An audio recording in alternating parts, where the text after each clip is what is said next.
Hello friends, welcome to my channel SP movie explainer. आज हम explain करने वाले हैं in the heart of sea. ये मूवी 2015 में रिलीज हुई थी। मूवी के स्टार्टिंग में हमें 1850 का टाइम दिखाया जाता है, जहाँ पे हम एक राइटर को देखते हैं जिसका नाम हरवन मेलविल होता है और वो राइटर एक थॉमस निकलसन नाम के आदमी के घर जाता है, जहाँ पे हमें पता लगता है कि आज से 30 साल पहले यानी कि 1820 में इस नाम का एक पानी वाला जहाज जो कि समुद्र में डूब गया था और उस जहाज में काफी सारे लोग बैठे हुए थे, जिसमें से आधे से ज्यादा लोग मर गए थे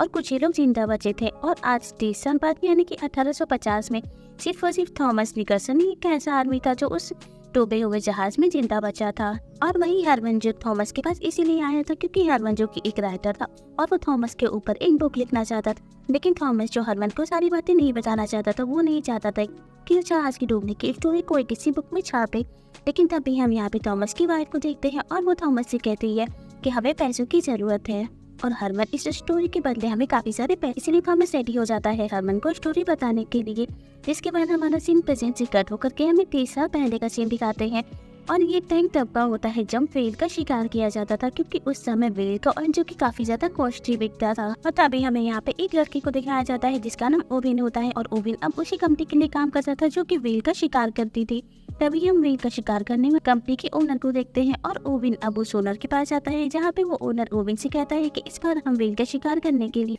अपनी सबसे एक्सपेंसिव शिप उस समुद्र में भेजने वाले हैं और इसका लीडर तुम होगे। लेकिन तभी हम ओविन को देखते हैं और ओविन के पास सुनकर से कुछ नहीं होता है, क्योंकि उसे इस बार कैप्टन बनना था, क्योंकि कंपनी के ओनर ने उसे प्रॉमिस किया था कि अगली बार हम तुम्हें कैप्टन बनाएंगे। लेकिन इस बार भी ओविन को कैप्टन नहीं बनाया जाता है, जबकि वो लोग कंपनी में ही काम करने वाला एक लड़का जिसका नाम जॉर्ज होता है, वो लोग उसे कैप्टन बनाने का सोच रहे थे। और इसी के साथ जॉर्ज जो कि इस कंपनी के ओनर का बेटा होता है, इसीलिए उसे कैप्टन बनाया जाता है।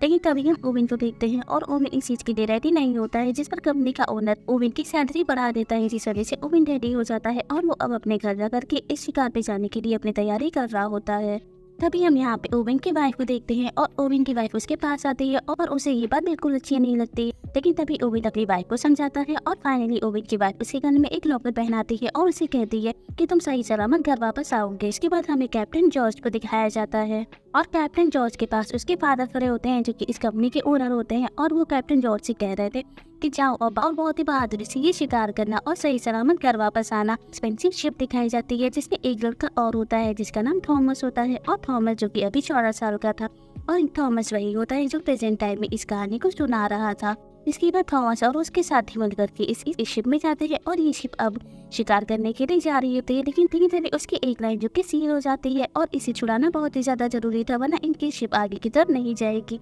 इसीलिए ओविन बहुत ही बहादुरी से इस शिप के ऊपर चढ़ता है और वो उस सील को जाकर के ओपन कर देता है, जिसकी बात ये शिप अब पानी में आगे की तरफ जाने लगती है और अब पूरा एक दिन बीत जाता है। इन लोगों की जर्नी अभी तक चल रही होती है, लेकिन तभी हम यहाँ का मौसम देखते हैं जो कि काफी खराब हो जाता है।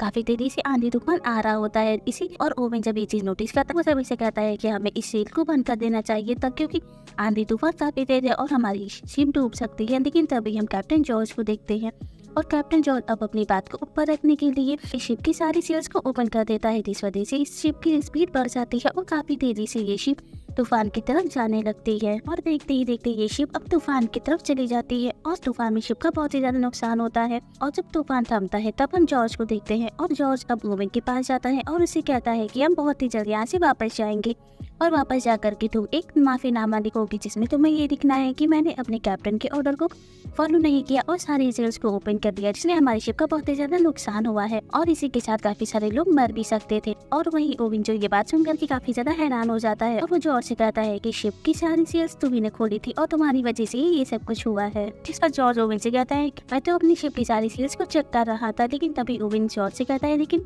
वो सही समय नहीं था सील्स को टेस्ट करने का। तभी जॉर्ज से ओविन से कहता है कि देखो हमें यहाँ से वापस जाना होगा और तुम्हें ऐसा करना ही होगा। जिस पर ओविन जॉर्ज से कहता है मैं यहाँ से नहीं जाऊँगा जब तक कि मुझे ऑयल नहीं मिलेगा, तब तक कि मैं यहाँ से नहीं जाऊँगा। जिस पर जॉर्ज ओविन से कहता है कि देखो तुम एक किसान के बेटे हो और मैं इस कंपनी के ओनर का बेटा हूँ और हमारे खानदान में ऐसा ही होता है। लेकिन ओविन यहाँ से खाली हाथ वापस नहीं जाना चाहता था, क्योंकि वो जानता था कि अगर वो यहाँ से खाली हाथ वापस गया तो फिर उसे पैसे नहीं मिलेंगे। इसीलिए ओविन अब जॉर्ज को समझाता है और उससे कहता है कि अगर हम यहाँ से वापस गए बिना ऑयल निकाले तो फिर ये आपके लिए शोभा नहीं देता है और आपके खानदान में अभी तक जितने भी लोग यहाँ पे वो सभी लोग यहाँ से खाली हाथ वापस नहीं गए हैं। सब यहाँ से ऑयल लेकर ही गए हैं। जॉर्ज को भी ओवन की बातें समझ में आती, वो भी ओवन की बातों से एग्री करता है और इसी शिप में बैठ करके ये लोग अब उस समुद्र के बीचों बीच पहुंच जाते हैं। जिसके बाद हमें 3 महीने के बाद का सीन दिखाते हैं और अब ये लोग फाइनली उस जगह पे आ गए थे जहाँ पे काफी सारी वेल्स होती हैं और ये सभी अब उन वेल्स को देख करके अपनी अपनी बोट में बैठ करके वेल्स का शिकार करने के लिए निकल जाते हैं। तभी हम ओवन को देखते हैं और ओवन एक वेल का शिकार करता है और फिर वो उस वेल को लेकर के अपनी शिप के पास आता है और उस वेल को शिप के अंदर ला करके ये लोग उस वेल से तेल निकाल रहे होते हैं। लेकिन इसके बाद ओवन थॉमस के पास जाता है और उसे इस वेल के अंदर जाने के लिए कहता है ताकि वो अंदर जा करके इस वेल का ऑयल निकाल के लाए, क्योंकि थॉमस जो कि साइज से बहुत छोटा था और अभी तक सिर्फ और सिर्फ इन लोगों ने एक ही वेल का ऑयल निकाल पाए थे और कोई भी इन लोग पकड़ ही नहीं पाए थे। और अब ऐसे ही करके इन्हें काफी दिन बीत भी जाते हैं और इनके खाने पीने का सामान भी अब खत्म हो जाते हैं। जिसके बाद ये लोग अपनी शिप को एक आइलैंड पे ला करके पार्क करते हैं जहाँ पे ये लोग एक कैप्टन से मिलते हैं और वो कैप्टन अब ओवन और जॉर्ज को अपनी शिकार की स्टोरी सुना रहा होता है और कहता है कि मैं भी तुम लोगों के ही जैसे समुद्र के बीचों बीच में था जहाँ पे मेरा सामना इस समुद्र की सबसे बड़ी वेल से हुआ जिसे ग्रेट वेल भी कहा जाता है। और जब मैंने और मेरे साथियों ने मिलकर के उस ग्रेट वेल का शिकार करने की कोशिश की तो उस वेल ने मेरी पूरी शिप को पलट दिया था, जिसमें कि मेरे सारे साथी मारे गए और उसी एक्सीडेंट में मेरा एक हाथ भी टूट गया। लेकिन तभी हम जॉर्ज और ओवन को देखते हैं, ये लोग कैप्टन की बातों को सीरियस नहीं लेते हैं और ये बात कैप्टन को अच्छी नहीं लगती है, इसीलिए वो उठ करके यहाँ से चला जाता है। तभी जॉर्ज और ओवन बैठ करके ये डिसाइड करते हैं कि हम लोग भी अब उस जगह पे जाएंगे जहाँ पे वो ग्रेट वेल है। इसीलिए जॉर्ज और ओवन अब अपने सभी साथियों के साथ मिलकर के उस शिप में बैठते हैं और अब समुद्र के बीचों बीच उस जगह पे चले जाते हैं जहाँ पे ग्रेट वेल होती है और फिर ये लोग अपनी अपनी बोट में बैठ करके उस जगह पे जाने लगते हैं। अभी हम ओवन की बोट को देखते हैं और ओवन की बोट एक बहुत बड़ी व्हील से टकराती है, जिस वजह से ओवन की बोट वहीं पे पलट जाती है और ओवन की बोट में जितने भी उसके साथी बैठे होते हैं वो सभी समुद्र में गिर जाते हैं। और तभी इनके सामने एक बहुत बड़ी सी यानी कि द ग्रेट व्हील बाहर आती है जो कि साइज में काफी बड़ी होती है और ये चीज वो भी देखता है। जिसके बाद वो उस व्हेल के ऊपर अटैक करने की कोशिश करता है, लेकिन तभी वो व्हेल यहाँ से जाने लगती है। तभी हम ओवन के बाकी के साथियों को देखते हैं और ये लोग अब शिप में बैठे बैठे काफी सारी व्हेल्स के ऊपर अटैक कर रहे होते हैं और ये चीज वो ग्रेट व्हेल देख लेते हैं। जिसके बाद वो ओवन के साथियों के पास आती है और उन्हें मारने की कोशिश करती है और यहीं पे हम जॉर्ज को देखते हैं और जॉर्ज ये सारी चीजें शिप में बैठे बैठे देख रहा होता है, इसलिए वो फौरन से अपनी शिप को लेकर के अब मेन शिप की तरफ जाने लगता है। लेकिन तभी हम उस ग्रेट व्हेल को देखते हैं और वो ग्रेट व्हेल अब इनकी मेन शिप की तरफ आ रही होती है और वो व्हेल आकर के अब इनकी पूरी शिप को पलट देती है। इस वजह से यहाँ पे जितने भी लोग ओवन और जॉर्ज के साथ आए होते हैं वो सभी लोग पानी में गिरने लगते हैं। लेकिन तभी हम जॉर्ज को देखते हैं, जॉर्ज अपने सभी साथियों से कहता है कि तुम लोग फौरन से अपनी अपनी बोट में आकर के बैठ जाओ और शिप को छोड़ दो। और जॉर्ज की बातें मान करके सभी अपनी उस शिप से अपनी अपनी जरूरत के सामान लेकर के बोट में बैठ जाते हैं और ये सभी लोग अब अपने अपने बोट में बैठ करके एक पास आकर के ये लोग मैप को देखते हैं और मैप में देखते देखते ये लोग एक आइलैंड पे जाने की कोशिश करते हैं और अब काफी दिन बीत जाते हैं। इन लोगों की जरूरत के सामान भी खत्म हो चुकी थी और इन लोगों के पास अब खाने के लिए भी कुछ नहीं बचा था और तभी उन्हें एक जगह पे जमीन दिखाई देती है, जिसे देख करके ये लोग अपनी अपनी बोट है उस जमीन की तरफ जाने लगते हैं। लेकिन तभी हम यहाँ पे उस ग्रेट व्हेल को देखते हैं और वो ग्रेट व्हेल अब इनकी बोट के पास आती है और इनकी बोट के ऊपर अटैक करती है, इस वजह से इनकी बोट टूट जाती है और बोट टूटने की वजह से काफी सारे लोग पानी में गिर जाते हैं और उन लोगों की मौत हो जाती है। और कुछ लोग जो कि बचे हुए थे वो लोग समुद्र की लहरों के साथ ही साथ उस किनारे पे पहुंच जाते हैं। तभी हम जॉर्ज को देखते हैं और जॉर्ज अब काफी ज्यादा परेशान होता है और काफी डरा होता है क्योंकि इन लोगों ने काफी टाइम से कुछ भी नहीं खाया था और ये लोग अब मरने की कंडीशन में होते हैं। तभी जॉर्ज और बाकी के बचे हुए लोग यहाँ पे जो भी सामान है उन्हें मिलती है वो लोग उस चीज को खाने लगते हैं। उसके बाद जॉर्ज ओवन से कहता है कि हमें यहाँ पे आग जलानी चाहिए ताकि अगर समुद्र में कोई भी शिप होगी तो फिर वो इस आग को देख करके हमें यहाँ बचाने के लिए जरूर आएगी। और ये लोग यहाँ पे मिलकर के आग जलाते हैं, जिसके बाद ये लोग इसी आइलैंड पे एक केव को देखते हैं और ये लोग इस केव की तरफ जाते हैं और उस केव में इन्हें काफी सारे लोगों की स्केलेटन मिलते हैं और ये स्केलेटन देख करके इन लोगों को पता लगता है कि हमसे पहले यहाँ पे और भी लोग आए थे जो इस समुद्र में फंसे थे और यहाँ पे उनके स्केलेटन पड़े हुए हैं। तभी ये लोग फौरन से उस जगह पे वापस आते हैं जहाँ पे इनके बाकी के साथी होते हैं और ये लोग यहाँ पे मिलकर के अपनी टूटी हुई बोट को रिपेयर करते हैं। इसके बाद वो लोग ये डिसाइड करते हैं कि यहाँ से कुछ लोग जो कि